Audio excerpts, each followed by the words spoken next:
బాలు కోసం వచ్చి రోహిణి నిజ స్వరూపం బయట పెట్టిన అరుణ్ అసలు ఇదంతా ఎలా జరిగిందనేది వీడియోని స్కిప్ చేయకుండా చివరి వరకు చూడండి. గుండె నిండా గుడిగంటలు అప్కమింగ్ ఎపిసోడ్స్ లో ఏం జరగబోతుందో ముందుగా తెలుసుకోవాలి అనుకుంటే వీడియోని లైక్ చేసి ఛానల్ ని సబ్స్క్రైబ్ చేసుకుని పక్కనే ఉన్న బెల్ సింబల్ లో ఆల్ పై క్లిక్ చేయండి. రోహిణి నిజ స్వరూపం బయట పడాలి అని మీరు కూడా కోరుకుంటే కామెంట్ లో ఎస్ అని టైప్ చేయండి. మొత్తం మీద చూసుకున్నట్లయితే గనక ఇంకా ఆ చెప్పులు కుట్టే తాతకి ఫోన్ చేసి బాలు విషయం అయితే తెలుసుకుంటాడు. బాలు ఫోన్ ని దొంగతనం చేసింది రోహిణి అన్న విషయం క్లారిటీ అయిపోతుంది. ఎందుకంటే విద్య ఏం చేసినా రోహిణి కోసమే చేస్తుంది. పర్సనల్ గా బాలు మీద ఎలాంటి కక్ష లేదు కాబట్టి బాలు గురించి బాలు ఫోన్ ని దొంగతనం చేసింది అంటే ఖచ్చితంగా విద్య రోహిణి కోసమే చేసుంటుంది. రోహిణియే తీసుకుని విద్యకి ఇచ్చుండొచ్చు అని బాలు గెస్ చేసి విద్యను అడగడానికి వెళ్తాడు. విద్య మహా తెలివైంది కదా, రోహిణిని ఇబ్బందుల్లో పడేయకూడదు అన్న ఉద్దేశంతో బాలు ఎలా అడిగినా గాని ఆ ఫోన్ని నేను సెకండ్ హ్యాండ్లో కొన్నానని, ఫోన్ ఓపెన్ చేయకముందే ఫోను పడిపోయింది అని చెప్పేసరికి ఇంకా బాలు నమ్మడు. కానీ అక్కడ చెప్పడానికి ఏముంది, ఒక ఆడపిల్ల మీద అంతకుమించి దౌర్జన్యం చేయలేడు కదా. అడిగినంత వరకు అడుగుతాడు బాలు. ఎంత అడిగినా గానీ విద్య తిమ్మిని బమ్మిని చేసి అలా కాదు ఇలా కాదు, ఆ ఫోన్ నాకు కొనుక్కున్నాను 2000 పెట్టి, తర్వాత ఫోన్ స్విచ్ ఆన్ చేశాను అవ్వలేదు అంటూ ఏంటేటో చెప్పుకొస్తుంది. చూడు విద్య, నువ్వు తప్పు చేసావని నేను అనడం లేదు. తప్పు చేసే వాళ్ళకి నువ్వు ఖచ్చితంగా సహాయం చేస్తున్నావని మాత్రం క్లియర్గా చెప్తాను. అర్థమవుతుందా? ఇంకొక విషయం చెప్తున్నాను. ఈ రోజు నువ్వు నాకు ఏదో ఒక చెప్పి తప్పించుకోవచ్చు. ఏదో ఒక రోజు ఖచ్చితంగా నువ్వు నిజం చెప్తావు. నీ నోటి వెంట వచ్చే నిజం కోసం నేను ఎదురు చూస్తూ ఉంటాను. నీకిదే చివరిసారి వార్నింగ్ ఇస్తున్నాను అంటూ ఇంకా బాలు నిన్ను ఎవడు చేసుకుంటాడో గాని నువ్వు చెప్పే అబద్ధాలతో వాడు మోసపోతాడు అని చెప్పి అక్కడి నుంచి వచ్చేస్తాడు. అక్కడి నుంచి వచ్చేసేసరికి మీనా ఇంటి దగ్గర ఎదురు చూస్తూ ఉంటుంది. చెప్పిందండి, ఆ విద్య నిజం చెప్పిందా? నిజమెందుకు చెప్తుంది? నోరు విప్పితే అబద్ధాలాడే పార్లలమ్మ ఫ్రెండ్. నిజమెందుకు చెప్తుంది? పార్లలమ్మ దగ్గరే ట్రైనింగ్ తీసుకున్నట్టుంది. ఒకవేళ బాలు ఫోన్ కనుక దొరికితే వస్తే ఎలా చెప్పు అలా చెప్పు అని ట్రైనింగ్ తీసుకుందో, లేక అప్పటికప్పుడు నోటంట అలా అబద్ధాలు వచ్చేస్తాయో. అయినా వాళ్ళకి అబద్ధాలు చెప్పడం పెద్ద కష్టమేమి కాదు కదా. సునాయాసంగా వాళ్ళు అబద్ధాలు చెప్పేస్తారు. అలాంటి తప్పుడు పెద్ద కష్టపడవలసిన అవసరం లేదు కదా. లేదు మీనా, ఖచ్చితంగా తెలుసుకుంటాను. నిజం తెలుసుకున్నప్పుడు పార్లలమ్మ పని ఆ విద్య పని ఇద్దరి పని ఉంటుంది. వెయిట్ చేస్తా. నిజం ఎప్పటికైనా బయటికి రాకుండా పోతుందా? ఖచ్చితంగా నిజం బయటకి వస్తుంది అని చెప్పి ఇంకా బాలు కాస్త వెళ్ళిపోతాడు. ఇదంతా చాటుగా ఉండి విన్న రోహిణి, అమ్మయ్య విద్య ఏమీ చెప్పలేదు, కానీ నేను యూజ్లెస్ ఫెలో అంటూ విద్యను నానా మాటలు అన్నాను. చిన్నప్పటి నుంచి అది నాకు ఎంతలా సహాయం చేసింది. దాన్ని నేను తప్పు పడ్డాను.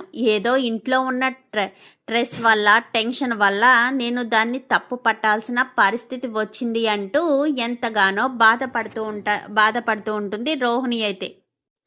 అని ఇంకా గబగబా విద్య దగ్గరికి వెళ్ళి విద్యకు క్షమాపణ చెప్తుంది. క్షమాపణ చెప్పేసరికి నువ్వు నేను ఫ్రెండ్సే, ఒక మాట అనుకుంటాం, ఆ మాత్రం దానికి క్షమాపణ చెప్పాలా? నువ్వు యూజ్లెస్ ఫెలో అన్నందుకే నాకు బాధ కలిగింది అని చెప్పి ఇంకా రోహిణి కాస్త రోహిణి ఇద్దరు మాట్లాడుకుంటారు. ఇంకా ఇదిలా ఉండగా అరుణ్ మాత్రం చాలా కోపంతో రగిలిపోతూ ఉంటాడు. ట్రాఫిక్లో ఉంటూ వాళ్ళ మీద చిరాకు పడుతూ వీళ్ళ మీద చిరాకు పడుతూ చాలా కోపంగా ఉంటాడు. ఏంటి సార్, ఏంటి అంత చిరాకుగా ఉన్నారు? దేనివల్ల సార్ అని చెప్పాను కానీ నన్ను ఆ బాలుగాడు బాగా ఇరిటేట్ చేస్తున్నాడు. బాలుగాడు కోసం నేను పోలీస్ స్టేషన్కి వెళ్ళిన ప్రతిసారి కూడా బాలుగాడు ఏదో రకంగా పోలీస్ స్టేషన్లో తప్పించుకుంటున్నాడు అనేసరికి, సార్ మీరు తప్పుగా అర్థం చేసుకుంటున్నారు. అతను చాలా మంచివాడు. నేను అతన్ని ఎన్నో రోజులుగా చూస్తున్నాను. ఎవరికైనా హెల్ప్ చేసే గుణమే తప్ప ఎవరిని ఒక మాట అనే మనస్తత్వం అతనిది కాదు సార్. మీరు రాకముందు నుంచి నేను ఇదే ట్రాఫిక్లో ఉన్నాను కదా, నేను గమనిస్తూనే ఉన్నాను. చాలాసార్లు చాలా మందికి హెల్ప్ చేశాడు సార్. ఒకసారి అయితే తన కారులో ఎక్కిన గర్భిణీ స్త్రీ నెప్పులతో బాధపడుతుంటే ఫుల్ ట్రాఫిక్ అయితే నాకెందుకులే అని పట్టించుకోలేదు సార్. తనని తన చేతుల మీద మోసుకుని మరీ హాస్పిటల్కి తీసుకెళ్లాడు. తప్పుగా అర్థం చేసుకోకండి సార్, మీరు తప్పు పడుతున్నారు అని చెప్పనేసరికి, ఏంటయ్యా ఏంటి నువ్వనేది, గర్భిణీ స్త్రీని చేతుల మీద మోసుకెళ్లడం ఏంటి అనగానే, అవును సార్, ఆ రోజు అంతా కూడా అలా దిగ్భ్రాంతి అయిపోయారు. సడన్ గా ట్రాఫిక్ ఒకేసారి ఎక్కువైపోయింది సార్. అక్కడికి పైగా బాగా ఎండ కూడా ఉండడంతో ఒకరి బైక్ బ్లాస్ట్ అయ్యింది. బ్లాస్ట్ అవడంతో ట్రాఫిక్ జామ్ అయింది. ఆ సమయంలోనే అతని కారులో గర్భిణీ స్త్రీ ఉందంట. ఉండేసరికి గర్భిణీ స్త్రీని తన చేతుల మీద తీసుకుని మరీ ఇక్కడి నుంచి ఒక 1.5 కిలోమీటర్ ఉంటుంది సార్ హాస్పిటల్. అక్కడికి తన చేతుల మీద మోసుకుని వెళ్ళాడు. అతను చాలా మంచివాడు సార్. మీకు అతనికి ఎందుకు పడడం లేదో. మంచితనం ఉంటే కోపం కూడా ఉంటుంది కదా. అతను ఎప్పుడూ తప్పు చెయ్యడు సార్, అర్థం చేసుకోండి సార్. ఎందుకు పదే పదే అతని విషయంలో మీరు అలా రియాక్ట్ అవుతున్నారో నాకు అర్థం కావట్లేదు అని చెప్పి ఇంకా చెప్పేసి వెళ్ళిపోతాడు. ఇంకా ఆలోచిస్తూ ఉంటాడు అరుణ్. అయితే ఆలోచిస్తూ ఉంటూ ఇంటికి వెళ్తూ ఉండగానే ఇంకా మధ్యదారిలో ఒక పెద్ద ఆయన రోడ్డు దాటడానికి ఇబ్బంది పడుతుంటే, ఏంటి దాటడానికి ఇబ్బంది పడుతున్నారా అని ఇంకా బాలు గబగబా కారు దిగి ఆ పెద్ద చూస్తూ ఉంటాడు. ఇతను కూడాను వెళ్దాం అనుకునే లోపే ఇంకా బాలు గబగబా కారు దిగి ఆ పెద్ద ఆయన్ని రోడ్డు దాటించి జాగ్రత్తగా వెళ్ళండి అంటూ చెప్పడం అదంతా కూడా అరుణ్ చూస్తాడు. అయ్యో, నేను ఇతని గురించి తప్పుగా అర్థం చేసుకున్నానే, ఇతని మీద కక్ష పెంచుకున్నానే. ఇతను ఏ తప్పు చేయడం లేదు, ఇతనికి కోపం ఉంది, సహాయం చేసే గుణం కూడా ఉంది. నేనే తప్పుగా అర్థం చేసుకున్నాను. నేను ఇతనికి ఖచ్చితంగా క్షమాపణ చెప్పి తీరాలి అని చెప్పి ఇంకా మరుసటి రోజు ఉదయాన్నే ఆ ట్రాఫిక్ పోలీస్ అతనికి అయితే చెప్తాడు. చెప్పేసరికి, ఏంటని సార్ మీరేనా ఇలా మాట్లాడుతున్నారు అనగానే, అవునయ్యా, నువ్వు నిన్న అతను గర్భిణీ స్త్రీని తీసుకువెళ్ళాడు అనగానే నాకు ఒక్కసారిగా షాక్ అనిపించింది. గర్భిణీ స్త్రీ నడవడమే కష్టం, మనం మామూలుగా నడవలేకపోతున్నాం. అలాంటిది 1.5 కిలోమీటర్లు గర్భిణీ స్త్రీని చేతుల మీద మోసుకుని తీసుకువెళ్ళాడంటేనే నాకు ఆశ్చర్యం కలిగింది. అంత మంచి వ్యక్తి అని. అలాంటి వ్యక్తితోనా నేను గొడవ పడుతున్నాను, ఎందుకు గొడవలు పడడం అని చెప్పి ఆలోచిస్తూనే ఇంటికి బయలుదేరానా.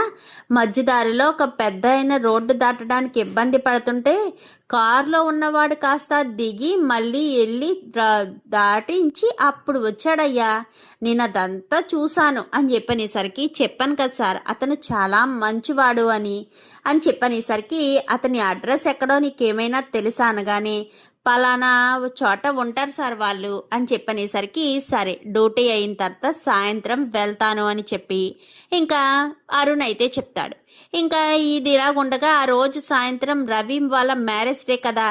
రవి వాళ్ళ మ్యారేజ్ డే అయ్యేసరికి ఇంకా అందరినీ కూడా రవి పిలుస్తాడు. చక్కగా అందరూ వస్తారు, గ్రాండ్గానే చేసుకుంటారు. ఇంకా బహుమతులు గిఫ్ట్లు అన్నీ కూడా ఇస్తారు. ఇంకా మీనా ఏమిస్తుంది, తను ఏమీ ఇవ్వలేదు కదా. సో పూలదండలు, చక్కటి పూలదండలు బాగా రెడీ చేసి ఇంకా 2 పూలదండలు తీసుకొచ్చేసరికి వీళ్ళు ఏం చేస్తారంటే అన్నీ తీసుకుంటారు, కానీ మీనకు పూలదండల విషయం కూడా చెప్పడం మర్చిపోయేసరికి ఇద్దరు కూడా ఎంగేజ్మెంట్ చేసుకున్నట్టుగా ఒకరి కోసం ఒకరు అన్నట్టు ఉంగరాలు పెట్టుకుని చాలా గ్రాండ్గా చేసుకుంటారు. పూలదండలు వేసుకోండి అనేసరికి, అయ్యో పూలదండల విషయమే మర్చిపోయాం రవి అనగానే, నేను తీసుకొచ్చాను అంటూ మీనా కాస్త పూలదండలు ఇస్తుంది. చాలా థ్యాంక్స్ మీనా అని చెప్పాను, కానీ నేను మీకు ఇవ్వగలిగిన బహుమతి ఇదే అని చెప్పనేసరికి, ఇంతకు మించిన బహుమతి ఏముంటుంది మీనా, ఒక ఆడపిల్లకి పువ్వుల కంటే ఇంపార్టెంట్ విషయాలు ఏముంటాయి. పైగా ఇప్పుడు పూలదండలు చాలా అవసరం. ఈ పూలదండలు మా కోసం తీసుకొచ్చినందుకు చాలా సంతోషంగా ఉంది అని చెప్పి రవి శృతి కాస్త చెప్తారు. ఇంకా మనోజ్ వాళ్ళైతే ఒక గిఫ్ట్ తీసుకొస్తారు. ఇటు రోహిణి వాళ్ళు కూడా, ప్రభావతి వాళ్ళు కూడా గిఫ్ట్ తీసుకొస్తారు. ఇంకా అంతా కూడా గిఫ్ట్లు తీసుకొస్తారు. ఇంకా వీళ్ళైతే తల్లి తండ్రి కదా, వీళ్ళు కూడా గిఫ్ట్లు ఇస్తారు. అల్లుడికి కూతురికి కూడా. శృతి వాళ్ళ తల్లి తండ్రి కూడా గిఫ్ట్ ఇచ్చేసరికి ఇంకా అంతా కూడా చాలా చక్కగా ఫంక్షన్ జరుగుతూ ఉండడంతో అరుణ్ వస్తాడు. అరుణ్ వచ్చేసరికి ఇంటి దగ్గర ఎవరు ఉండరు. ఇదేంటి ఎవరూ లేరు, ఇంటికి మాత్రం లైటింగ్ పెట్టారు, ఎటు వెళ్ళారు అని పక్క వాళ్ళని అడుగుతారు. ఈరోజు సత్యం గారి చిన్న అబ్బాయికి మొదటి పెళ్లి రోజు అంట. ఎక్కడో కళ్యాణ మండపంలో చేసుకుంటున్నారు బాబు. ఇంతకీ నువ్వెవరు, ఎవరి కోసం వచ్చావు అనగాని నేను బాలు కోసం వచ్చాననేసరికి అవునా, వాళ్ళు రావడానికి ఏ అర్ధరాత్రి అవుతుంది, ఏమైనా పని ఉంటే రేపు రా బాబు అని చెప్పనేసరికి సరేనండి అని అక్కడి నుంచి వెళ్ళిపోతాడు. ఈవేళ కలిసి ఏదో రకంగా థ్యాంక్స్ చెప్పాలనుకున్నాను, ఈవేళ లేదు, రేపైనా సరే ఖచ్చితంగా థ్యాంక్స్ చెప్పి తీరుతాను అని చెప్పి ఇంకా అరుణ్ కాస్త డ్యూటీకి వెళ్ళిపోతాడు. మరుసటి రోజు ఉదయాన్నే బాలు ఆ చెప్పులు కుట్టే వాళ్ళకి ఒక షాపు వెతకాలి కదా, ఒక షాపు ఎక్కడ తీసుకోవాలి అని చెప్పి ఒక చోట ఒక షాప్లా, చిన్న షాప్లా ఉంటుంది. ప్లాట్ఫామ్ మీద కాకుండా షాప్లా ఉండేసరికి వాళ్ళని అడుగుతాడు. వాళ్ళని అడగడంతో షాపు ఖాళీగానే ఉంటుంది బాబు, ఎంతో కొంత రెంట్ ఇచ్చి తీసుకోండి, కానీ షాపు చిన్నదిగా ఉంది అని చెప్పాను. కానీ చెప్పులు కుట్టుకునే వాళ్ళు ఇద్దరు పెద్దవాళ్ళు, వాళ్ళు బ్రతుకు జీవనం సాగించడం కోసం ప్లాట్ఫామ్ మీద షాప్ పెట్టుకుంటే ట్రాఫిక్ వాళ్ళు షాపుని తీసేశారు, అందుకోసం అడుగుతున్నాను. పోనీలే బాబు, షాపు బాగా చిన్నగా ఉంది స్థలం, ఈ షాపు దేనికి ఉపయోగపడడం లేదు, ఎవరొచ్చిన అడిగినా చిన్నగా ఉంది అంటూ మాట్లాడుతున్నారు, అందుకే ఎవరికి ఇవ్వడానికి ఇంకా నేను ఆసక్తి చూపించడం లేదు అని చెప్పనేసరికి అని ఇంకా అడ్వాన్స్ అయితే ఇచ్చి సరాసరి బాలు వాళ్ళ ఇంటికి వెళ్తారు. ఏంటి బాలు అన్న ఎలా వచ్చావు అనగానే మీ తాతయ్య వాళ్ళకి చెప్పుల షాప్ ఒకటి తీసుకున్నాను అనగానే నేను వద్దు అని చెప్తున్నానన్నా, కానీ వాళ్ళే వినిపించుకోవట్లేదు అనేసరికి ఈ వయసులో కష్టపడి కొంచెం మాకు నీరసం వచ్చి మేము చేయలేని పరిస్థితిలో తనే చూసుకోవాలి కదా బాబు అని చెప్పనేసరికి సరే మీరు అలా అంటారన్న ఉద్దేశంతోనే చిన్న చెప్పుల షాప్ తీసుకున్నాను, అదైతే మీకు ఎలాంటి ఇబ్బంది ఉండదు అంటూ బాలు చెప్పడంతో చాలా థ్యాంక్స్ బాబు, సొంత మనవడలా చూస్తున్నావు అనగానే అయ్యో మీలాంటి వాళ్ళు చాలా రోజులు బ్రతికితేనే మాలాంటి వాళ్ళకి ఆదర్శం అంటూ బాలు చెప్తాడు. థ్యాంక్స్ అన్నా, ఎంత అన్నా అడ్వాన్స్ అది ఎంత అన్నా అని చెప్పాను, కానీ నేను ఇచ్చానులే తమ్ముడు అనేసరికి నీకెందుకన్నా శ్రమ, మా కోసం ఇంత చేస్తున్నావు, పైగా డబ్బులు కూడా వేస్ట్ చేయడం ఎందుకు, ఎంతో చెప్పన్నా అనేసరికి ఒక 10,000 రూపాయలు ఇచ్చాను, ఒక నెలకొచ్చేసి ఒక 500 రూపాయలు ఇస్తే చాలు, అది చిన్న షాప్ ఉంటుంది అనగానే అవునా 10,000 మనకి ఇచ్చేస్తారన్నా అని చెప్పాను. కానీ ఇప్పుడు ఆయనకి ఏదో అవసరం అంట, ఇచ్చేస్తానన్నారు, లేదా ఒక 10,000 పూర్తయ్యేంత వరకు అద్దె కూడా కట్టనవసరం లేదు అని చెప్పారు, ఆ 10,000 పూర్తయిపోయిన తర్వాతే అద్దె కడితే సరిపోతుంది అన్నారు అని చెప్పాను. కానీ చాలా థ్యాంక్స్ అన్నా అని చెప్పి ఇంకా కుర్రోడైతే చెప్తాడు. అన్నా నువ్వు ఎవరితో గుర్తుపట్టమని చెప్పావు, ఏమైందన్నా అని చెప్పాను. కానీ అదంతా నేను చూసుకుంటానులే తమ్ముడు, ఒక మంచి రోజు చూసుకుని తాతయ్యని బామ్మని తీసుకుని వచ్చేసేయను. కానీ సరే అన్నా అని చెప్పి ఇంకా ఫోన్ పెట్టేస్తాడు. ఫోన్ పెట్టేసేసరికి అరుణ్ ఆల్రెడీ ముందు రోజు వచ్చాడు కదా, మరుసటి రోజు కూడా వద్దామని, డ్యూటీ అయిన తర్వాత వెళ్దాము అన్న విషయం తనతో పాటు జాబ్ చేసే అతనికి కూడా చెప్తాడు. చెప్పడంతో సరేనని ఇంకా అక్కడి నుంచి సాయంత్రం వెళ్తానని, సాయంత్రం ఇంకా వాళ్ళు అంతా కూడా ముందు రోజు పార్టీ చేసుకున్నారు కదా, అలసిపోయామని మరుసటి రోజు తొందరగా నిద్రపోదామని, తొందరగా ఇంటికి వచ్చేయాలని అందరూ కూడా అనుకుంటారు. అందరూ అంటే గిఫ్ట్లన్నీ ఓపెన్ చేసి చూద్దాము అన్న ఉద్దేశంతో ఇంకా అందరూ హాల్లో కూర్చుని గిఫ్ట్లు ఓపెన్ చేద్దామని కూర్చునేసరికి హలో ఎక్స్క్యూజ్ మీ అంటూ ఎంట్రీ ఇస్తాడు అరుణ్. అయితే ఇంకా రోహిణి ఉండదు, అప్పటి వరకు అక్కడే కూర్చుని ఉంటుంది. కానీ అప్పుడే రోహిణి పైకి వెళ్తుంది.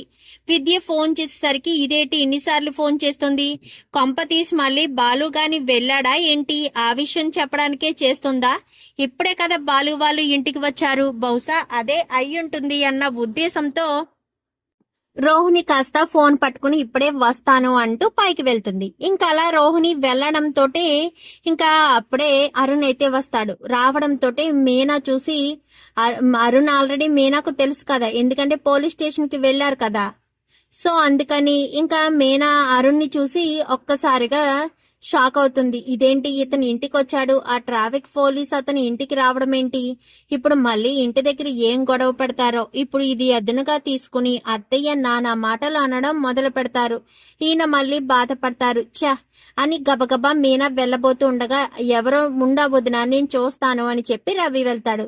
ఇదేంటి రవి వెళ్తున్నాడు అని కంగారు పడుతూనే ఉంటుంది మీనా. వెళ్ళడంతో ఎవరు మీనా, ఎందుకంత టెన్షన్ పడుతున్నావు అని చెప్పి బాలు అంటాడు. ఎందుకంటే వచ్చిన మనిషి మీనాకు కనిపిస్తాడు కానీ స్ట్రైట్ గా బాలుకి కనిపించడు. ఎవరండి మీరు అని చెప్పాను గాని మీ అన్న బాలు లేరా అని చెప్పనేసరికి ఉన్నారు, మీరెవరు అనగానే నేను మీ అన్నయ్యతో మాట్లాడడానికి వచ్చాను అంటూ చెప్తాడు. అవునా, మాకు నిన్న మ్యారేజ్ అయింది, కొంచెం గిఫ్ట్స్ అవి ఓపెన్ చేస్తున్నాము, ఒక్క నిమిషం అని చెప్పి ఇంకా లోపలికి వచ్చి అవన్నీ పక్కకు గెంటండి అని చెప్పాను కానీ పక్కకు పెట్టేస్తారు. రండి అని చెప్పాను కానీ లోపలికి వస్తాడు.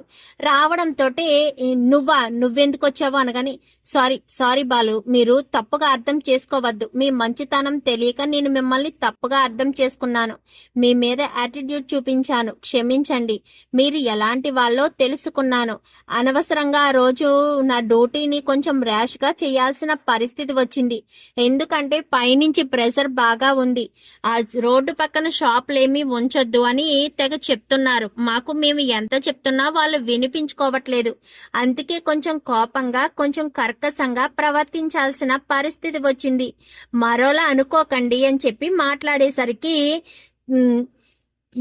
ఏమైందిరా బాలు అని చెప్పాను కానీ చెప్పాను కదా నాన్న అంటూ మొత్తం స్టోరీ అంతా చెప్పుకొస్తాడు బాలు. అవునా అని చెప్పాను కానీ అవునండి, నాదే తప్పు, నేను ఆ పెద్దవాళ్ళ మీద అలా ప్రవర్తించడం తప్పు నాదే, నన్ను క్షమించండి, ఆ విషయం బాలు గారిని అడుగుదామనే వచ్చాను, నేను నాతో పాటు పనిచేసే ఇంకో ట్రక్ కానిస్టేబుల్ అతను చెప్పాడు, ఆయన చాలా మంచివాడు, ఈ మధ్యన ఒక గర్భిణీ స్త్రీకి ఇలానే ప్రాబ్లం అయితే అతను తన చేతుల మీద 1.5 కిలోమీటర్ చేతుల మీద మోసుకొని మరీ వెళ్ళాడు, అతను చాలా మంచివాడు, మీరే పొరపడ్డారు అని చెప్పాడు. తర్వాత కూడా నేను ఒక పెద్ద అతన్ని రోడ్డు దాటిస్తున్నప్పుడు చూశాను, అతను చెప్పిన మాటలకి దీనికి రెండింటికి కూడా నాకు బాగా సూట్ అయింది, అందుకోసమనే అని చెప్పనేసరికి ఇంకా ఏం మాట్లాడాలో అర్థం కాక ఇంకా సైలెంట్ గానే, అందుకే మీకు క్షమాపణ చెప్దామని, మీకు నాకు మధ్య ఉన్న వైరాన్ని పూర్తిగా తొలగించేద్దాము అన్న ఉద్దేశంతోనే మీ ఇంట్లో వెతుక్కుంటూ నిన్న సాయంత్రమే వచ్చానండి, మీ తమ్ముడు మ్యారేజ్ డే ఫంక్షన్లో ఉన్నారంట కదా, అందుకోసమనే నేను మళ్ళీ ఇప్పుడు వచ్చాను, దయచేసి తప్పుగా అర్థం చేసుకోకండి, నా వర్క్ ప్రెషర్ వల్లే నేను అలా మాట్లాడాను, మళ్ళీ రెండోసారి ఆ ఉద్దేశంతోనే కక్ష తీర్చుకోవాలనుకున్నాను, నన్ను క్షమించండి బాలుగారు అంటూ చేతులు పట్టుకునేసరికి ఇంకొకసారిగా బాలు కూడా మంచి చేసే వాళ్ళకి మంచి అనుకుంటారు కదా, సో ఇక బాలు కూడా ఏం మాట్లాడకుండా సైలెంట్ గా ఉంటాడు.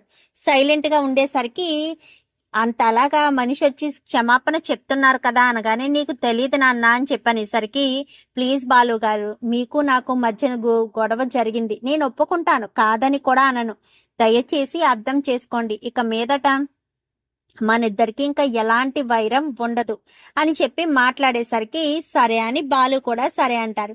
ఇద్దరు కూడా హత్తుకుంటారు. హత్తుకునేసరికి ఉండండి కాఫీ తీసుకొస్తానంటూ ఇప్పుడు ఏం వద్దండి అనగానే ఉండు బాబు కాఫీ తీసుకుని అమ్మ మీనా వెళ్ళి కాఫీ తీసుకురా అనగాని కాఫీ తీసుకుని వచ్చేసరికి కాఫీ పెట్టడానికి మీనా కిచెన్ లోకి వెళ్తుంది. ఈ లోపు హాల్లో నిలబడి ఉన్నాడు కదా రోహిణి కాస్త విద్యకు ఫోన్ చేసేసరికి నాకు ఒక అర్జెంటుగా ఒక 5,000 కావాలి అనేసరికి సరే అని పంపించి కిందకు వస్తుంది. ఈ అరుణ్ని చూడదు. కిందకి రావడంతో ఎవరొచ్చారు అనుకుంటూ ముందుకొచ్చేసరికి ఒక్కసారిగా అరుణ్ని చూసి షాక్ అయిపోతుంది రోహిణి. రోహిణి వంక కూడా అరుణ్ అలా చూసి స్టన్ అయిపోతాడు. ఎందుకంటే అరుణ్ ఎవరో కాదు రోహిణికి మరిదవుతాడు. ఎందుకంటే తన భర్త ఉన్నాడు కదా, తన భర్త పిన్ని కొడుకే అరుణ్ మాట. సో అందుకని ఇంకా అరుణ్ అయితే చూసి షాక్ అయిపోయేసరికి మీరేంటొదినా ఎక్కడున్నారు అని చెప్పాను గానీ ఇంకా ఏం చెప్పాలో అర్థం కాదు. బాలు అప్పటికి కొడుతూ ఉంటుంది. వదిన అన్నాడేంటి, వీళ్ళిద్దరూ ఒకరి ముఖాలు ఒకరు చూసుకోవడం అంతా కూడా గమనిస్తాడు బాలు. వదినని అంటున్నాడేంటి అనుకుంటూనే ఏంటి బాబు తను మీకు తెలుసా, తను మా ఇంటి కోడలు అనగానే ఏంటొదిన నువ్వు మళ్ళీ పెళ్లి చేసుకున్నావా అంటూ చెప్పేస్తాడు. మళ్ళీ పెళ్ళేంటి రారుణ్ అని చెప్పాను గానీ మా వదినకి ఆల్రెడీ మా అన్నయ్యతో పెళ్లి జరిగింది. పాపం పెళ్ళైన సంవత్సరానికే చనిపోయాడు. ఇన్ని రోజుల తర్వాత మళ్ళీ ఇప్పుడు పెళ్లి చేసుకున్నావో వదిన, పోనీలే నీ జీవితమైనా బాగుపడింది అనేసరికి ఏంటి బాబు ఏంటి నువ్వు అనేది అనగానే అవునండి తను ఎవరో కాదు మా వదినే మా పెద్దమ్మ వాళ్ళ కొడుకు భార్య మా పెద్ద అన్నయ్యకి చాలా పెళ్లి సంబంధాలు చూసాము ఎక్కడా కూడా పెళ్లి సంబంధాలు సెట్ కాకపోవడంతో వయసు దాటిపోయింది అలాంటి తప్పుడే వీళ్ళ నాన్న చనిపోవడంతో అప్పులు ఎక్కువగా ఉండేసరికి వీళ్ళ అమ్మగారు మా అన్నయ్యకి ఇచ్చి పెళ్లి చేయడానికి ఒప్పించారు అప్పుడు వదినది చిన్న వయసే చిన్నపిల్లికిచ్చి పెళ్లి చేస్తున్నారు భవిష్యత్ అయినా బాగుంటుంది అన్న ఉద్దేశంతోనే పెళ్లి చేశారు చాలా సంతోషంగానే ఉండేది ఆ అమ్మాయి కూడా వాళ్ళ అప్పులన్నీ కూడా తీరిపోయాయి ఇంకా ఆ తర్వాత ఏమైందో మా అన్నయ్య కరెక్ట్ గా ఈ అమ్మాయి నెల తప్పింది అన్న విషయం తెలుసుకున్న తర్వాత చాలా సంతోషపడ్డాడు అప్పుడు నా దగ్గరే ఉన్నాడు ఒరే మీ వదిన నెల తప్పిందిరా అనగానే అవునా చాలా సంతోషంగా ఉందన్నయ్య అని ఎంతో సంబరపడ్డాము తిరిగి ఇంటికి వెళ్లే పరిస్థితిలోనే కొన్ని రోజులు బాగానే ఉంది ఇంకా కరెక్ట్ గా డెలివరీ సమయం దగ్గరుండి చూసుకోవాలి నేను ఏదైనా ఊర్లో వెళ్తే అని చెప్పి నాకు ముందే చెప్పాడు చెప్పేసరికి కరెక్ట్ గా ఊరు వెళ్ళి తిరిగి వచ్చే సమయంలోనే పెద్ద ప్రమాదం జరిగి అక్కడికక్కడే చనిపోయాడు తీరా చూస్తే ఇక్కడ ఇంటి దగ్గరేమో వదిన ఇలాంటి పరిస్థితిలో ఉంది తర్వాత కూడా బాబు పుట్టిన తర్వాత మా ఇంటి దగ్గరే ఉండమని చెప్పాము కానీ మా ఇంటి దగ్గర ఉండకుండా తను వచ్చేసింది తర్వాత రాజమండ్రి ఎక్కడికో వెళ్ళి అక్కడే ఉంటుంది అని విన్నాను కానీ ఎప్పుడూ కూడా కనిపించలేదు అప్పుడప్పుడు నేను వెళ్ళి బాబుని చూస్తూ ఉంటాను అత్తయ్య గారు ఎప్పుడూ చెప్పలేదా వదినా అని చెప్పి మాట్లాడేసరికి ప్రభావతికి అసలు విషయం కాస్త అర్థమవుతుంది అంటే వీళ్ళ నాన్న మలేషియా అని చెప్పాను గానీ మలేషియానా ఏం మాట్లాడుతున్నారు నా వదిన పెళ్లి అవ్వకముందే వాళ్ళ నాన్నగారు చనిపోయారు కదా మలేషియా ఏంటొదినా మలేషియా ఏంటి అంటూ మాట్లాడేసరికి ఇంకా ఏం మాట్లాడాలో అర్థం కాదు ప్రభావతికి రోహిణికి ఇప్పుడు నాకు అంతా అర్థమైంది క్లియర్గా నేను చెప్తాను విను ప్రభావతమ్మ పార్లలమ్మకి ఆల్రెడీ పెళ్లి జరిగి ఒక కొడుకు కూడా ఉన్నాడు ఎంత వయసు ఉంటుంది బ్రదర్ అని చెప్పాను గానీ సుమారు 8 సంవత్సరాలు ఉంటాయి వాడికి అనేసరికి అంటే ఓ 9 సంవత్సరాల క్రితం పెళ్లి జరిగింది 8 సంవత్సరాల కొడుకున్నాడు ఆ కొడుకుని తల్లిని వదిలేసి పార్లలమ్మ రాజమండ్రి బ్రతుకు తెరువు కోసం వచ్చింది నీకు డబ్బంటే ఆశ కాబట్టి మలేషియాలో మా నాన్న ఉన్నాడని చనిపోయిన నాన్నను మలేషియాలో పుట్టించి బ్రతుకున్న అమ్మను ఇండియాలో ప్రాణాలు తీసేసింది పార్లలమ్మ అది అసలు విషయం అవును రోహిణి అంటున్నారేంటి మీరు ఇందాక నుంచి నేను గమనిస్తూనే ఉన్నాను తన పేరు కళ్యాణి కదా ఏంటొదినా పేరు కూడా మార్చుకున్నావా అంటూ ఇంకా అరుణ్ చెప్పడంతో కళ్యాణి అనే పేరు ఎక్కడో విన్నట్టుందే అమ్మా నీకు గుర్తుందా ఈ వదినికి అప్పుడు పెళ్లి సమయంలో ఒక గిఫ్ట్ వచ్చింది కళ్యాణి అనే పేరు మీద నాకు చెల్లికి ఇచ్చావు గుర్తుందా అని చెప్పనేసరికి అవును నిజమే ఇచ్చాను కదా అంటే ఆ గిఫ్ట్ తనదేనన్నమాట కళ్యాణి అనే పేరే తన ఒరిజినల్ పేరు 2-3 సార్లు నేను ఆ పేరును తన ఫోన్లో విన్నాను ఆ ఫోన్ చేసింది వాళ్ళ అమ్మాయి అయి ఉంటుంది అని చెప్పి ప్రభావతి కాస్త మొత్తం విషయం అర్థమవడంతో అతను వెళ్ళేంత వరకు కొంచెం కూల్గా ఉండాలని సరే బ్రదర్ చాలా ఇక్కడ వరకు వచ్చి క్షమాపణ చెప్పినందుకు చాలా థ్యాంక్స్ ఇక మీదట ఎలాంటి గొడవలు ఉండకూడదనే బాలు నేను ఇంటి వరకు వచ్చి చెప్పాను సరే ఇంకా నేను వెళ్ళొస్తాను అని చెప్పి సరే బిలేటెడ్గా హ్యాపీ మ్యారేజ్ డే అని చెప్పి రవికి శృతికి చెప్పి అక్కడి నుంచి అరుణ్ కాస్త వెళ్ళిపోతాడు ఎప్పుడైతే ఇలా గేటు బయట అడుగు పెడతాడో అరుణ్ ఇంకా ప్రభావతి విశ్వరూపం చూపిస్తుంది ఏంటి రోహిణి నీకు ఆల్రెడీ పెళ్లి జరిగిందా ప్రభావతమ్మ రోహిణి కాదు కళ్యాణి అని పిలు అవును కళ్యాణి కదా చెప్పు కళ్యాణి నీకు ఆల్రెడీ పెళ్లి జరిగిందా చెప్పు అంటూ ఇంకా నిలదీసి అడిగేసరికి అది అత్తయ్య అనగాని చెప్పవే అంటూ చెంప పగలగొడుతుంది ప్రభావతి అయితే పగలగొట్టేసేసరికి ఇంకా ఏం మాట్లాడాలో అర్థం కాదు ప్లీజ్ అత్తయ్య అనగాని ఎంత మోసం చేసావే అంటే నీకు ఎలాంటి ఆస్తి లేదన్నమాట ఎప్పుడో చనిపోయిన మీ నాన్న ఫోటోని తీసుకొచ్చి ఇప్పుడు నా కళ్ళ ముందు పెట్టి మీ నాన్న ఇప్పుడే చనిపోయాడు అని చెప్తున్నావా మలేషియాలో అన్ని కోట్లున్నాయి ఇన్ని కోట్లున్నాయి అంటూ మభ్యపెట్టి ఇన్ని రోజులు కూడా మాయ చేశావు తీరా మోసి ఆస్తి ఇచ్చే సమయానికి కోర్టులో ఉంది ఆస్తి అంటూ చెప్పుకొచ్చావు ఎంత మోసం చేశావే నిన్ను ఎంతగా నమ్మానే ఎంతలా నమ్మానో ఇంటిలో ఉన్న 2 కోడల్ని కూడా పట్టించుకోకుండా నిన్నే నెత్తిని పెట్టి చూసుకున్నాను కదే, నువ్వు ఇంత దుర్మార్గంగా ఇంత దారుణంగా ప్రవర్తిస్తావని, నన్ను ఇంత మోసం చేస్తావని కలలో కూడా అనుకోలేదు అంటూ ప్రభావతి ఆ చెంప ఈ చెంప వాయిగొట్టేసరికి అది కాదత్తయ్య అంటూ ఎంతగానో బ్రతిమాలుతుంది. ఇంకా రోహిణి అయితే ఎంత బ్రతిమాలినా ఎవరు కూడా ఏం మాట్లాడరు. ఏంటమ్మా రోహిణి, ఏంటిదంతా అంటే మా కుటుంబానికి ఇంత అబద్ధాలు చెప్పి ఇన్ని రోజుల నుంచి, గత సంవత్సరం కాలం నుంచి మా కుటుంబాన్ని మోసం చేస్తూ వస్తున్నావా? మా కుటుంబాన్ని ఇంతలా మోసం చేస్తావని కలలో కూడా అనుకోలేదు. అయినా నువ్వు మంచిదానివి అనుకున్నాను. ప్రభావతే నిన్ను మొన్న అనవసరంగా కొట్టింది అని బాధపడ్డాను. నువ్వు చేసిన మోసానికి అది నిన్ను ఎంతలా నమ్మిందో నాకు మాత్రమే తెలుసు. లేదంటే మలేషియాలో మీ నాన్నున్నాడంటూ చెప్పుకొచ్చావు, ప్రతి ఒకటి అబద్ధమే చెప్పావు. అయినా సరే ఇంకా అది నిన్ను నమ్మి నిన్నే నెత్తిని పెట్టుకుని చూసుకుంటుంది. అలాంటిది దాన్ని మోసం చేస్తావా అంటూ ఇంకా సత్యం కూడా మాట్లాడేసరికి అది కాదు మామయ్య, నేను చెప్పేది ఒక్కసారి వినండి అనేసరికి ఏంటొదినా, ఏంటి నువ్వు చెప్పేది? మా అమ్మ తప్ప నీకు మోసం చేయడానికి మరెవరూ దొరకలేదా? మా మనోజ్ అన్నయ్య అంటే మా అమ్మకు చాలా ఇష్టం. అలాంటిది మా మనోజ్ అన్నయ్యని రెండో పెళ్లి చేసుకుంటావా? నీకు ఆల్రెడీ పెళ్ళయిందన్న విషయాన్ని దాచిపెడతావా అంటూ ఇంకా సత్యం అయితే రవి అయితే మాట్లాడడంతో ఇంకా రోహిణి సైలెంట్ అయిపోతుంది. ఇది అలాగెందుకు చెప్తుందిరా? ఇది చెప్పడమే అబద్ధాలు, ఒకటా రెండా, ఎన్ని అబద్ధాలు చెప్పింది, ఎంత మోసం చేసింది. మరి ఇంతకీ మేనమామ అంటూ వచ్చిన వాడెవడు?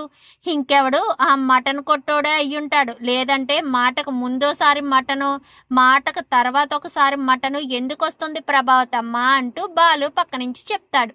మరి రోహిణి గురించి ప్రభావతి తెలుసుకుంది కదా, మరి ఇప్పుడు ప్రభావతి ఎలాంటి నిర్ణయం తీసుకుంటుంది? రోహిణిని ఇంట్లో ఉండనిస్తుందా లేక ఇంటి బయటకు గెంటేస్తుందా? చూద్దాం. మరి రాబోయే ఎపిసోడ్స్లో ఏం జరుగుతుందో. వీడియో నచ్చితే లైక్ చేసి ఛానల్ని సబ్స్క్రైబ్ చేసుకుని పక్కనే ఉన్న బెల్ సింబల్లో ఆల్ పై క్లిక్ చేయండి. Thank you for watching.